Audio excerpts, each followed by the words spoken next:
Shalom, shalom, Israel. First, I want to give all honor, all glory to the Most High, Yahweh, Ba'ashem Mashiach Wamalak Yahushua. Yahweh be the name of the Father, who the world only calls God. Yahweh Shah be the name of the Son, who the world only calls Jesus Christ. Right, strong shalom to all you mighty men that's going out on the highways and byways, making your body a living sacrifice, waking up the lost sheep of the house of Israel, week in and week out, magnifying the name of the Lord.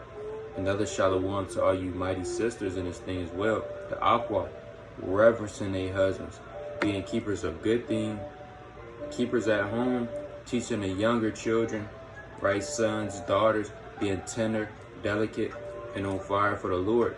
Another strong shalom to all you mighty children and teenagers in this thing as well.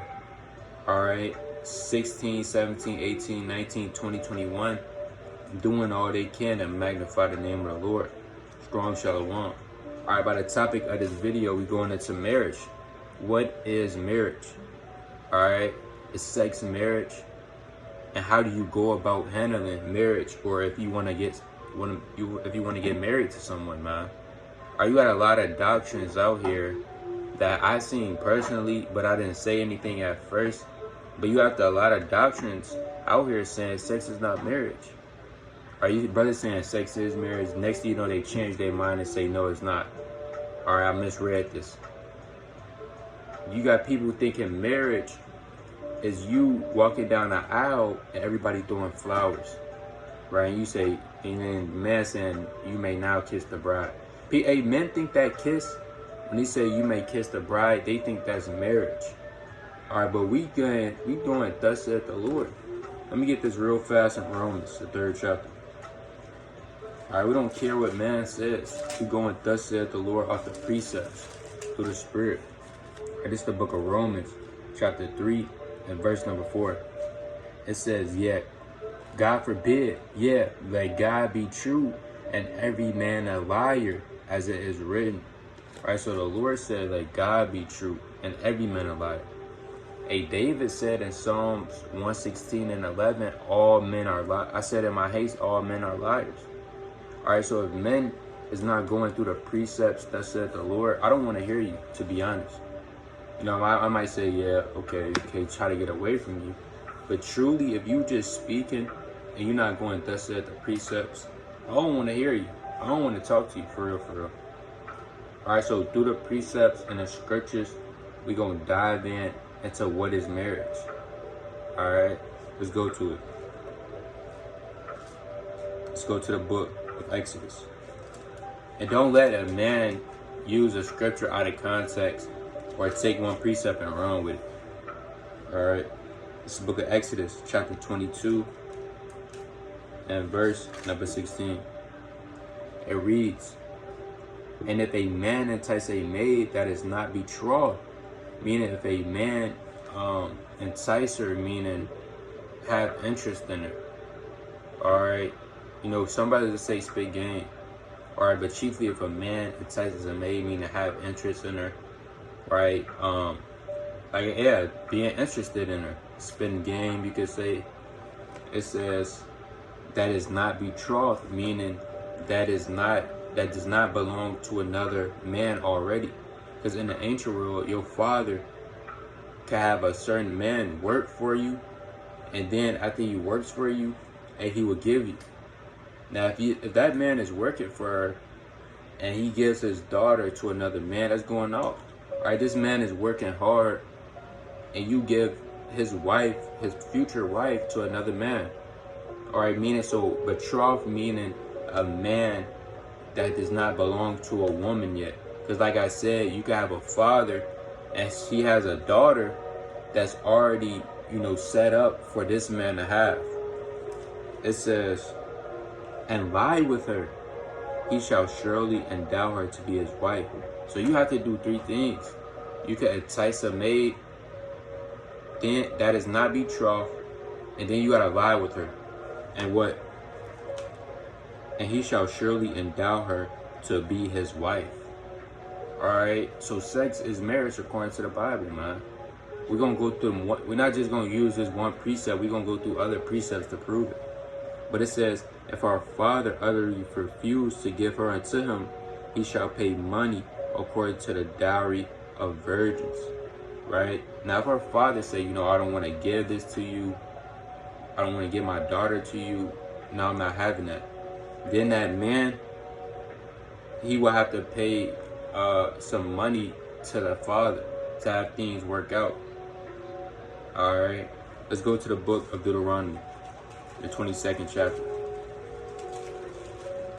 All right, so we got to go through the precepts and get the proper understanding.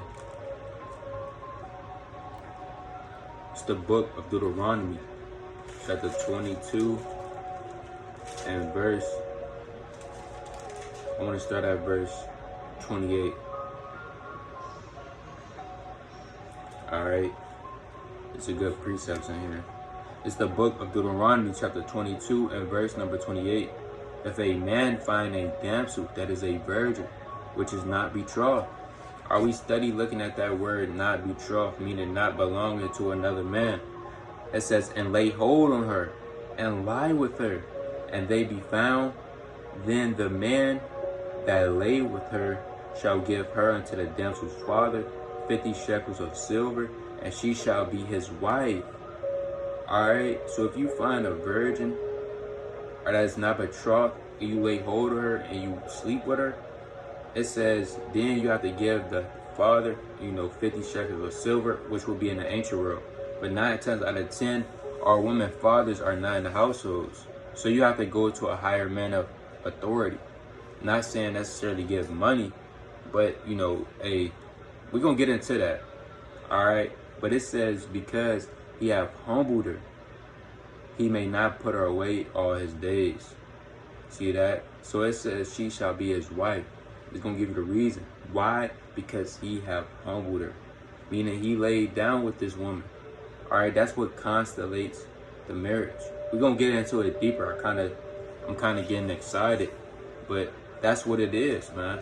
It's not you walking down the damn hall and the man saying you may now kiss the bride. Where is that at in the scriptures? All right, it's not in there, man. It's not you spending down $4,000 and everybody wearing all white and we just sitting there and you doing your vows. That's not in the scriptures. Now you can't have an instrument of covenants, all right, because you still in a society pursuing us. 1 Corinthians 7 and 31. All right, we in this world, but we don't abuse it. Now, if Esau, you can't tell Esau, what, I am married according to the law of Moses. He's going to look at you like you're crazy, right? So there's nothing wrong with signing a contract on a piece of paper or having an instrument of covenants. All right, let's go to it. Let's go to Deuteronomy, the 21st chapter.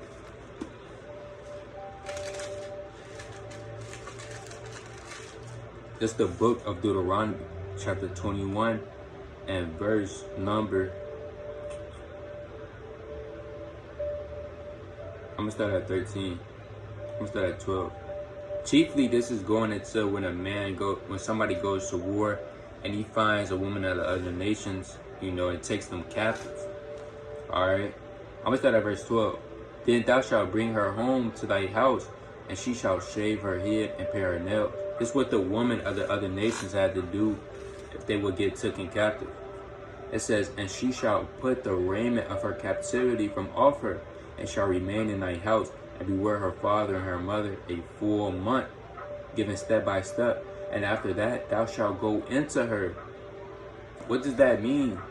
All right, meaning you have to lay down with this woman. It says, and be her husband, and she shall be thy wife. So straight like that, you have to go into this woman, man. We study reading that in the scriptures. And there's plenty more accounts. All right, don't let anybody fool you through vain philosophy or spoil you through vain deceit. All right? Because you got men speaking damn lies. Like I said, you got brothers in the truth. 1 minute they say sex is marriage. Another minute, hey, sex is not marriage no more. I don't know. I'm speechless, man. If sex is not marriage, what is? You got brothers saying sex is not marriage. That means you could be down, you can have sex with anybody in the truth. Alright, so brothers gotta watch what they say, man. And stop taking one precept and running with it. Alright, let's go to the book of Genesis. Alright, let's go to the book of Genesis, 24th chapter. It's the book of Genesis, chapter 24. I'm going to start at verse 63. Alright, it says, and Isaac went out to the field. And Isaac went out to meditate in the field at the eventide. And he lifted up his eyes and saw, and behold, the camels were coming. And Rebekah lifted up her eyes, and when she saw Isaac, she lighted off the camel. For she had said unto the servant, what man is this that walketh in the field to meet us? So Rebekah, she kind of hopped off the camel to say, who is this man? Alright, it says, and the servant had said, it is my master. Therefore she took a veil and covered herself. Alright, so women in the ancient world was on a different level. 9 times out of 10, you won't find a woman in a society that will literally humble herself for her future husband. Alright, these women don't know what's going on. Alright, they think you have to go to Esau to get a marriage, to be so-called married. You got some women, they say, I don't need a man. I'm never getting married. Then you got so-called Christians saying, I'm not having sex till I'm married. Well, according to the Bible, sex is marriage. So they don't know what's going on, man. But the point is, she took a veil and covered herself, meaning she humbled herself. Or she was shamefast. It says, and the servant told Isaac all these things that he had done. And Isaac brought her into his mother Sarah's tent and took Rebekah. And she became his wife, and he loved her. And Isaac was comforted after his mother's death. Now let's be real. Alright, Isaac took this woman in his mother's tent. Now what happened in the tent? They was probably playing Connect 4, and then she became his wife. Or they was playing bingo, or damn chess. No, man. They laid down in the tent, and she became his wife. Alright, this in the Bible. Alright, so sex is marriage. Alright, let's go to the Ruth, the first chapter. Go to the book of Ruth.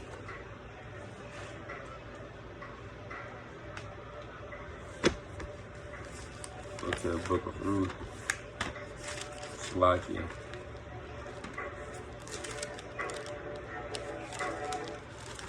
It's the book of Ruth.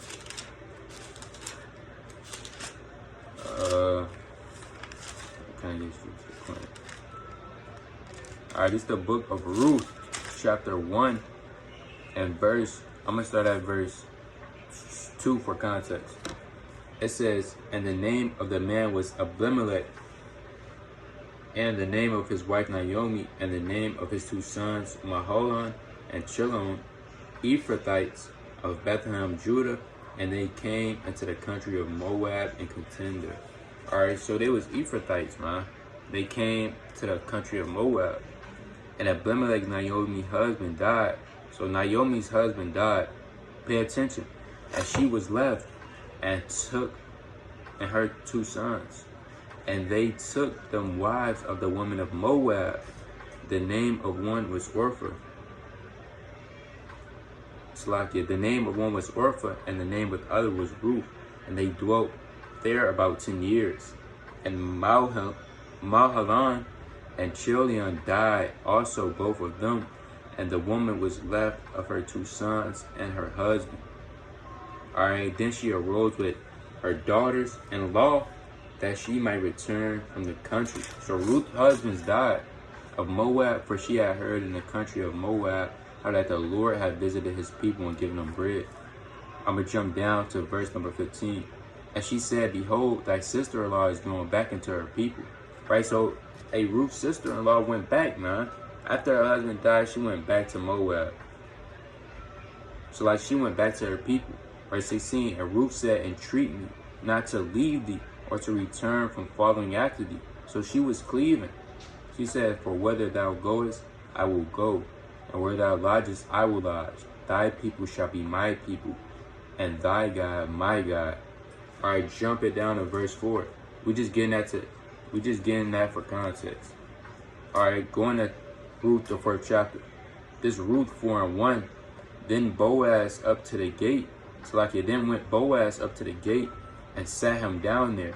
And behold, the kinsman of whom Boaz spake came by, unto whom he said, Hold, such a one, turn aside, sit down here. And he turned aside and sat down. And he took men of the elders of the city and said, Sit ye down here. And they sat down. Alright, so Boaz went up to the gate. The gate is basically where men of counsel will be at. Like when you read Genesis, the 19th chapter, Lot sat in the gate. Alright, when you read Proverbs 31 woman, her husband sat in the gate as well. Slack it. Her husband sat in the gate. So the gate is where men of wisdom, knowledge, and understanding and higher counsel would sit at. It says, Hold, such a one, turn aside and sit down here. And he turned aside and sat down. Jump it down to verse number 9. And Boaz said unto the elders, unto all the people, Ye are witnesses this day, that I have bought all that was Abimelech's, and all that was Chilion's and Mahlon's of the hand of Naomi. Moreover, Ruth the Moabitess, the wife of Mahlon, have I purchased to be my wife, to raise up the name of the dead upon his inheritance, that the name of the dead be not cut off from among his brethren, and from the gate of his place. Ye are my witnesses this day. And what is he doing? He's keeping the law. All right, let's go to it real fast. All right, Deuteronomy, the 25th chapter. He's keeping the law. It's Deuteronomy 25 and verse number 5. If brethren dwell together, and one of them die and have no child, the wife of the dead shall not marry without unto a stranger. Her husband's brother shall go into her and take her to him to wife, and perform the duty of an husband's brother unto her. Alright, so that's what Boaz was doing. He was keeping the law. Back to Ruth 4. Back to Ruth 4 and verse number 11. It says, And all the people that were in the gate and the elders say, We are witnesses. The Lord make the woman that is coming to thy house like Rachel and like Leah, which did to build the house of Israel, and do worthily in Ephrathah, and be famous in Bethlehem. Alright, I'm going to jump down to verse 13. So Boaz took Ruth, and she was his wife, and he went into her. The Lord gave her conception and bare a son. Alright, and that son chiefly was given to Naomi.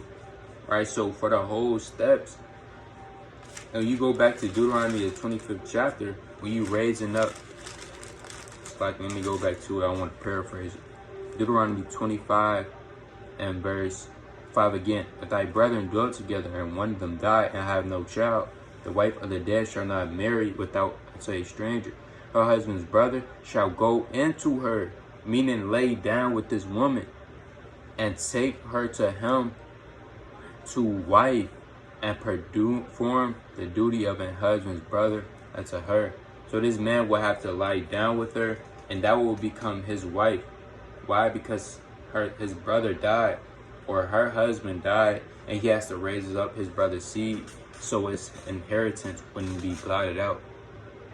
Alright, so straight like that, sex is marriage in the Bible, man. Alright, now it's a two-step thing. Alright, although sex is marriage, when you lie down with a person, you chiefly making a covenant. A lot of people don't know that. Are you making a blood covenant with that person, man? Chiefly if she a virgin. Alright, let's go to it. Hebrews, the 9th chapter. Alright, so any person you lie down with, woman, man, you making a covenant with that person. It's the book of Hebrews, chapter 9 and verse number 19.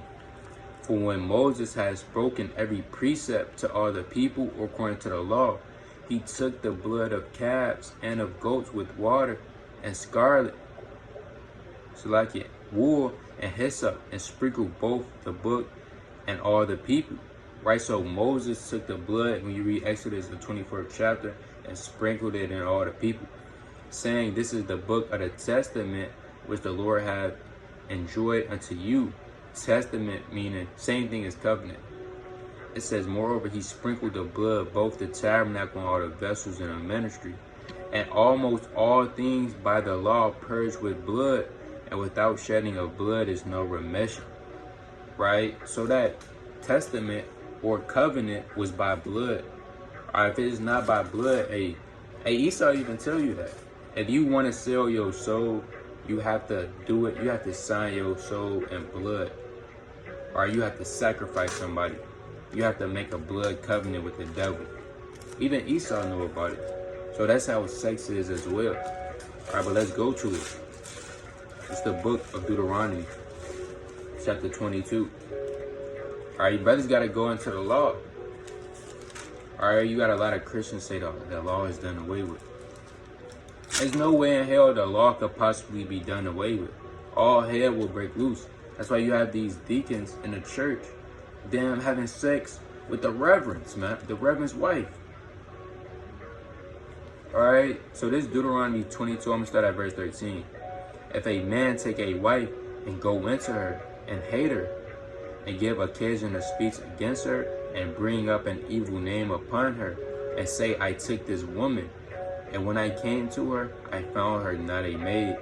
Right, so if a man, he lay down, that's his wife, and then he like, I don't like you, man. I feel like you had sex. You're not a virgin. All right, he bashing her. He making her father look bad. All right. And he's saying, hey, this woman, she's been great. That land has been greatly polluted. That's what he tell her father. He said, hey, your daughter's land has been greatly polluted. It says, then shall the father of the damsel and her mother take and bring forth the tokens of the damsel's virginity unto the elders of the city and the gate. And what's that? What's the tokens of the virginity? The tokens of the virginity will be the sheets that the virgin had sex on. Why do you need the sheets? Tie that token, right? Because a woman, especially she's a virgin, when you lay down with her, she will bleed. Her hymen will pop, or with the world calls it the so-called cherry will pop. It's not a coincidence that happens, right? It's all spiritual, man. It's going into that blood covenant that you making with that person. That's why a woman would bleed, and when she bleeds, it will be on the sheets, and that's how you could tell that she will be a virgin. All right. It says, and the damsel's father shall say unto the elders, I gave my wife unto this man to wife, and he hated her. It's like 15 again.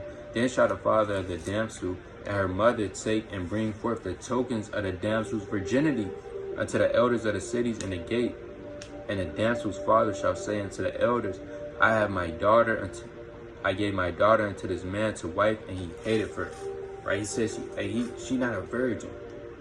All right, and lo, he said, he have given occasion of speech against her, saying, I found not thy daughter a maid, and yet these are the tokens of my daughter's virginity, and they shall spread the cloth before the elders of the city. So they will get the tokens of virginity. He might say, hey, you know what? Hey, no, my daughter's a virgin. All right, I got it right here. He will bring the sheets to the elders of the city. And the elders of that city shall take that man and chastise him. Now, why would the elders chastise this man? Why? Because he lied. All right, it was blood on the sheets. She was a virgin. That's why the elders of the city would chastise him. And they shall immerse him in 100 shekels of silver, and give them unto the father of the damsel, because he had brought up an evil name upon a virgin of Israel. So just off bringing up an evil name, all hell could break loose. And you gotta pay a immerse. All right, 100 shekels of silver, it says. Why? Because he brought up a bad name. Not only on the virgin, on the father too, man. All right, and she shall be his wife. He may not put away all his days. But if this thing be true, and the tokens of the virginity be not found for the damsel, so if the the father doesn't have the tokens of the damsel virginity, he's like, man, I can't find it. But the whole time, you know why he can't find it? Because she wasn't a virgin, right? He lied. Salakia. All right, it wasn't found because he lied. It says, then shall they bring out the damsel to the door of her father's house, and the men of the city shall stone her with stones that she died, because she had wrought folly in Israel to play the whore in her father's house. So thou put evil away from among you. All right, so this thing is serious, man. This marriage is not nothing to play with. People think, oh, I'm gonna get married one day, and in the ancient world, marriage was no joke. All right, she wasn't a virgin, she would get stoned. If she was a virgin and that man was lying, and the elders would chastise him. All what hell would break loose if things is not in order, man. Right, so that tokens of virginity, which would be the hymen breaking, or in the world they would say the so-called popping her cherry, that's the tokens of virginity. That's how you know, hey, this woman is a virgin. It's all a covenant when you lay down with somebody. Right, don't it just say that in book? Let me get that in Genesis, the 2nd chapter. You become one flesh. All right, it's the book of Genesis, chapter 2 and verse number 22. And the rib which the Lord hath taken from man made he woman, and brought her unto the man. And Adam said, this is now bone of my bones, and flesh of my flesh. She shall be called woman, because she was taken out of man. Therefore shall a man leave his father, his mother, and shall cleave unto his wife, and they shall be one flesh. Right? It get deep, man. So it gets deeper than you in the world saying, oh yeah, I did this with her, did that, she kind of bleed. You know, Jacob make jokes about doing that, but he don't even know that he just made a covenant with this woman. All right, so let's go to the book of Tobit. All right, now although sex is marriage, there's nothing wrong with having a party, or in the scriptures will be known as a wedding feast. All right, I haven't seen personally, but I seen videos of brothers having wedding feasts, man, and it was mighty through the spirit. All right, there's nothing wrong with having a wedding feast. Let's go to the book of Tobit.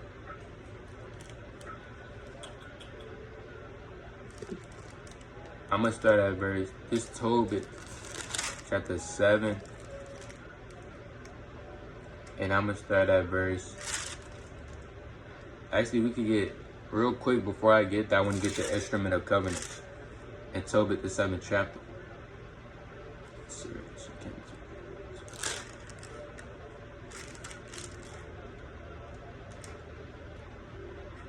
All right, come. It's Tobit 7 and verse 13. Then he called his daughter Sarah, and she came to her father, and he took her by the hand and gave her to be wife to Tobias, saying, behold, take after the law of Moses, and lead her away to thy father. And he blessed him. Hey, so Sarah's father gave it to Tobias, say, hey, behold, take her after the law of Moses. What is the law of Moses? We just read that sex is marriage.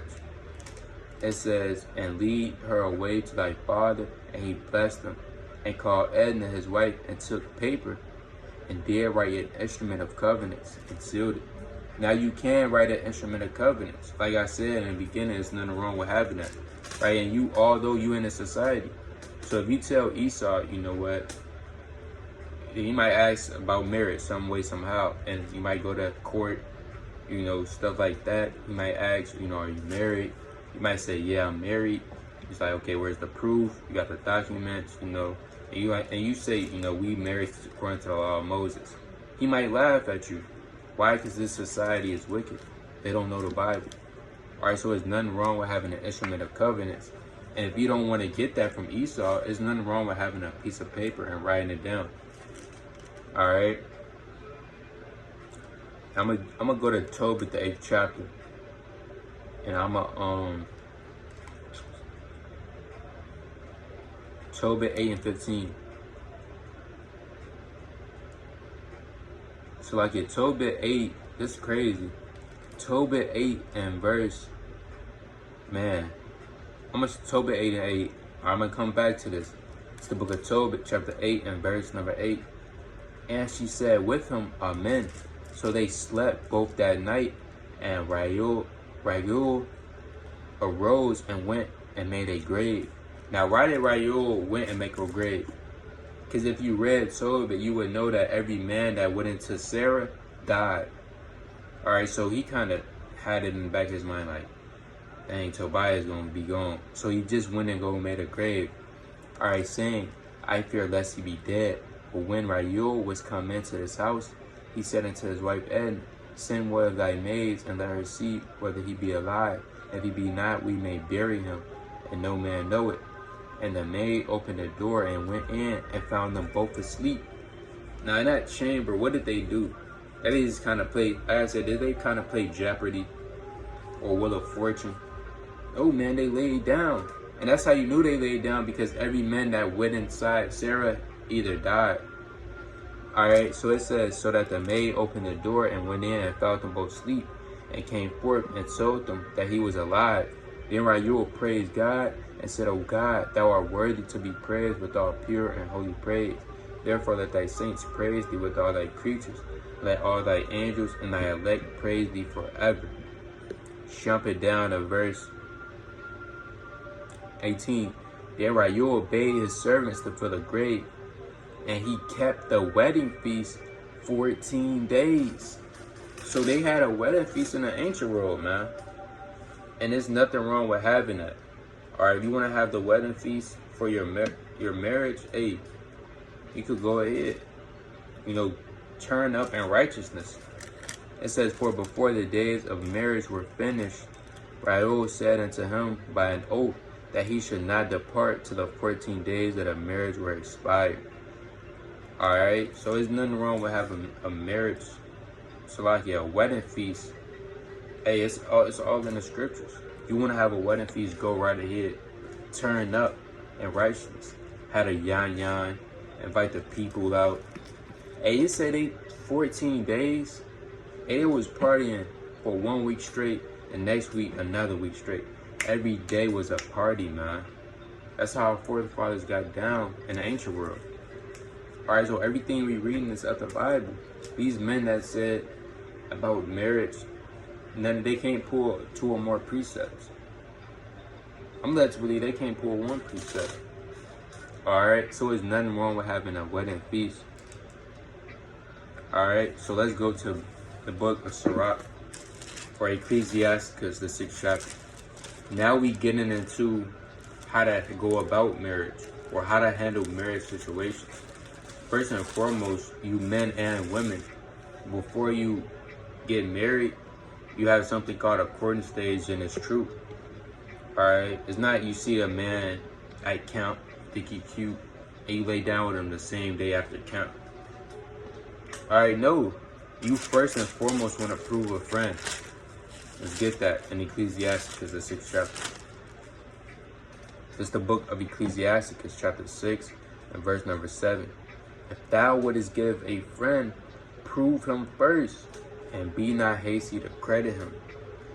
Hey, if you, and that friend is going into your future husband or your future wife as well, man. If you get a friend, right, prove him first. I hear stories, alright, you know, men, women, you know, women, they think this man is, you know, all about the Lord. You know, he kind of on fire for a good 2 months. And next thing you know, she laid down with this man. It's been 2 months. And now he's a damn demon. He don't read no more. He don't pray. He don't fast. He's not teaching you. All hell break loose. Why? Because you didn't prove him for real. It was all just lust. And that's something you don't want to have in this truth. Alright, you men and women, you should want to get somebody, first and foremost, according to the scriptures. Alright, if they don't believe in the Most High, don't even interact with them. Now, if you're dealing with somebody in the truth, even you got to prove some of the people in the truth. Alright, some of these women, that you see on Instagram with 1,000 likes and the truth for the hair wrap, that don't mean she a damn virtuous wife. Alright, some of these women is crazy and out of control. Just as well as the men. Some of the men in this thing is dogs, man. Alright, they don't, like I said, they not damn teaching their wives. They letting their wives just die spiritually. Not feeding them spiritually. They might go over one scripture the whole week, man. Alright, so you first and foremost want to prove a friend when you think about courting somebody. And if you just now coming to the truth, especially you men, don't be looking for a rib, man. First and foremost, you want to focus on wisdom, knowledge, and understanding. Because she's your ultimate wife. Alright? She gonna make sure you good. Let me get that in Ecclesiastes, 15th chapter. Alright? So you men, that's the first thing you don't want to do. You know, you 3 weeks and you already looking for a rib. Alright? Your first wife, your first love you should be getting with is wisdom. Let's go to it. It's the book of Ecclesiastes, chapter 15 and verse number 3. It reads, with a bread of understanding, I'm gonna start at 1. He that feareth the Lord will do good, and he that have knowledge of the law shall obtain it. I mean, if you have knowledge of the commandments, you're gonna obtain wisdom. And as a mother shall she meet him. So she gonna meet you as a mom. That's the different roles that wisdom could play. She could play your mom, your sister, your spouse. It says, and receive him as a wife married of a virgin. So when you getting right with wisdom, it's basically like you got a virgin, man. That's beautiful. Verse 3, with the bread of understanding shall she feed him, and give him water of wisdom to drink. Alright, so wisdom, hey, she gonna feed you, man, spiritually. She gonna make sure you straight. Alright, she gonna make sure you protect. So you men, alright, it's a lot of brothers out here that I know, well, I don't know, but I'm pretty sure when they first come into this truth, because I heard stories. So just a warning, you men has been 1 month, 3 weeks in the truth. Do not go out seeking for a wife, man. Alright, and I'm getting on you men because it starts with the men first to get the household in order. If you just going out getting a rib and you don't know anything and she doesn't either, who's gonna teach you? I hear stories, you got the rib teaching the husband. She breaking down Revelation 16 to him. You know, this what this going into. Not saying that's off, but it's like, come on, brother. You should be teaching her. Alright? And for you women, the first thing you don't want to do in this truth is go seek for a man. Alright? You want to get right with the Most High, learn the law, search the commandments. Because some of these men out here is wicked, man. They dogs. All hell break loose. Alright, so you want to prove a friend, most important. Alright, and once y'all lay down with each other, hey, that's it, man. That's it. Right, y'all stuck together for life. Got a lot of men and women in this truth. You know, they get with a person, they don't like them, now they want to put them away. Alright, let's see what the Lord said about that. It's Matthew 19 and verse number 9. It says, and I say unto you, whosoever shall put away his wife, except it be for fornication, shall marry another, and shall marry another, commit adultery. And whoso married her which is put away doth commit adultery. Right? So only way you can put away your wife is if it's for fornication or adultery. Or your husband. If your husband commits adultery on you, put him away. If your wife commits adultery, put him away. Alright, but if they don't commit either or, you can't put them away, man. Y'all stuck for life. It's it. That's why that proving stage is very important. Didn't the Lord prove us for 40 years? Imagine that you prove a woman for 40 years and she still maintained. Hey, that's beautiful, man. Let me get that in Deuteronomy, the 8th chapter. And the Lord proved us for 40 years. Alright, so this, like I said, this marriage thing is serious. It's the book of Deuteronomy, chapter 8, and verse number 2. And thou shalt remember all the way which the Lord thy God led thee these 40 years in the wilderness, to humble thee, and to prove thee, to know what was in thy heart, whether thou wouldst keep his commandments or not. So the Lord proved the nation of Israel, which is personified as a woman, pursuing to Jeremiah 6 and 2. Alright, he proved us for 40 years. Some brothers, they might only prove a woman for 1 week. Then they wonder why they marriage falling apart. Brother, you didn't prove this woman. Sisters proving men for them 2 days, man. That's wicked. Alright? So you want to prove that person before you actually lay down with. And you want to do all things indecently in order. Alright, let me go to 1 Corinthians, the 7th chapter. I'm going to close out